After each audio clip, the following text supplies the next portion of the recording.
تشبیہ و تمثیل غور کر تو صحیح، اگر سنی سے العقیدہ بن کے رہے گا، وہابیت سے دور رہے گا، صلح کلیت سے دور رہے گا، سچا مومن بن کے رہے گا۔ اور میں ایک پیغام دے کر کے جا رہا ہوں، شہزاد بریلی سے یہی پیغام لے کے چلتا ہے کہ دشمن احمد پہ شدت کیجئے، ملحدوں کی کیا مرفت کیجئے، غیظ میں چل جائے بے دینوں کے دل، یا رسول اللہ کی کثرت کیجئے۔ یاد رکھو سنی کبھی وہابی مت بننا، چکرالوی مت بننا، کبھی بدعقیدہ مت بننا، اس لیے کہ بدعقیدہ بننے کے بعد سارا سسٹم ہی خراب ہو جاتا ہے۔ ایک سنی سے العقیدہ ہے، اگر بدعمل ہے لیکن اللہ توفیق دے دے نماز پڑھے گا، اللہ اس کی نماز کو قبول کر لے گا، لیکن اگر مزارات کے خلاف بھونکنے والا ہو گیا، سرکار کے اختیار پہ حملہ کرنے والا ہو گیا، نبی کے غیب پر حملہ کرنے والا ہو گیا، اگر بدعتی اور بد مذہب بن گیا، تو سنو مدینے کے تاجدار فرماتے ہیں لا يقبل اللہ تبارک و تعالی لصاحب البدعۃ صلاۃ ولا صوما ولا صدقۃ ولا حجا ولا عمرۃ ولا جہادا فی سبیل اللہ ولا صرفا ولا عدلا یخرج من الاسلام کما تخرج الشعرۃ من العجین۔ سنو ذرا، کبھی بھی بد مذہب بد عقیدہ مت بننا، نہ ناظری بننا ہے، نہ وہابی بننا ہے، نہ وہابی سے دوستی کرنا ہے۔ وہابی بنتا کیسے ہے؟ کوئی فیکٹری نہیں ہے، ہاں لیکن وہابی کیسے بنے گا؟ وہابی مدرسے میں جانا شروع کر دے، اس کے بعد اس کے نظریات اس میں آنے لگتے ہیں، ان کی مسجدوں میں نماز پڑھنا شروع کر دے۔ اور ایک طریقہ اور ہے، اگر وہ نماز بھی نہ پڑھے، ان کے عقیدے بھی نہ لے، لیکن وہابی کا رد کیا جائے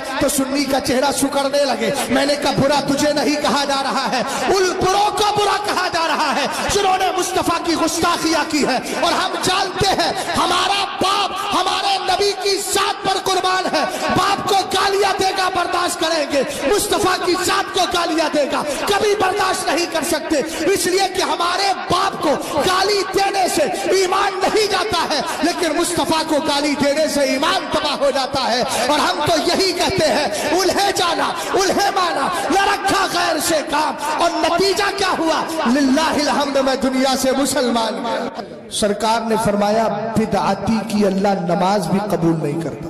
کس کے لیے کہہ رہا ہوں؟ بد مذہب کے لیے اللہ اس کی نماز، ارے بھئی حدیث پڑھ کے سنا دی، بولو تو صحیح، نماز، روزہ، صدقہ، عمرہ، حج، جہاد، فرض نماز، نفل نماز۔ ہم نے کہا فرض نماز بھی اللہ قبول نہیں کرتا۔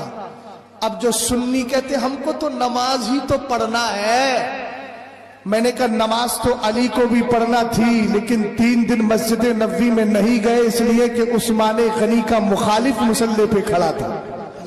ہمیں نماز ہی تو پڑھنا ہے۔ تو میں نے کہا سن، تو نے وہابی کے پیچھے نیت باندھی، پیچھے اس امام کے، اور سرکار فرما رہے اللہ اس کی فرض قبول نہیں کرتا۔ کیا کہا میرے سرکار نے؟ ابن ماجہ کی حدیث ہے، کہو تو پھر سنائے دیتا ہوں تاکہ سند اور مضبوط ہو جائے۔ لا يقبل اللہ لصاحب البدعۃ صلاۃ ولا صوما ولا صدقۃ ولا حجا ولا عمرۃ ولا جہادا فی سبیل اللہ ولا صرفا ولا عدلا۔ سبحان اللہ، سبحان اللہ۔ نہ نماز قبول ہے، جلدی بولو، کس کی؟ بد مذہب کی، اونچا بولو، کس کی؟ سنیوں کے علاوہ جتنے فرقے پائے جاتے ہیں سب بد مذہب، سنیوں کے علاوہ جتنے فرقے پائے جاتے ہیں سب بد مذہب کی نماز، روزہ، صدقہ، عمرہ، حج، جہاد، فرض، نفل، یخرج من الاسلام، اسلام سے ایسے ہی نکل جاتا ہے جس سے آٹے سے بال نکل جاتا ہے۔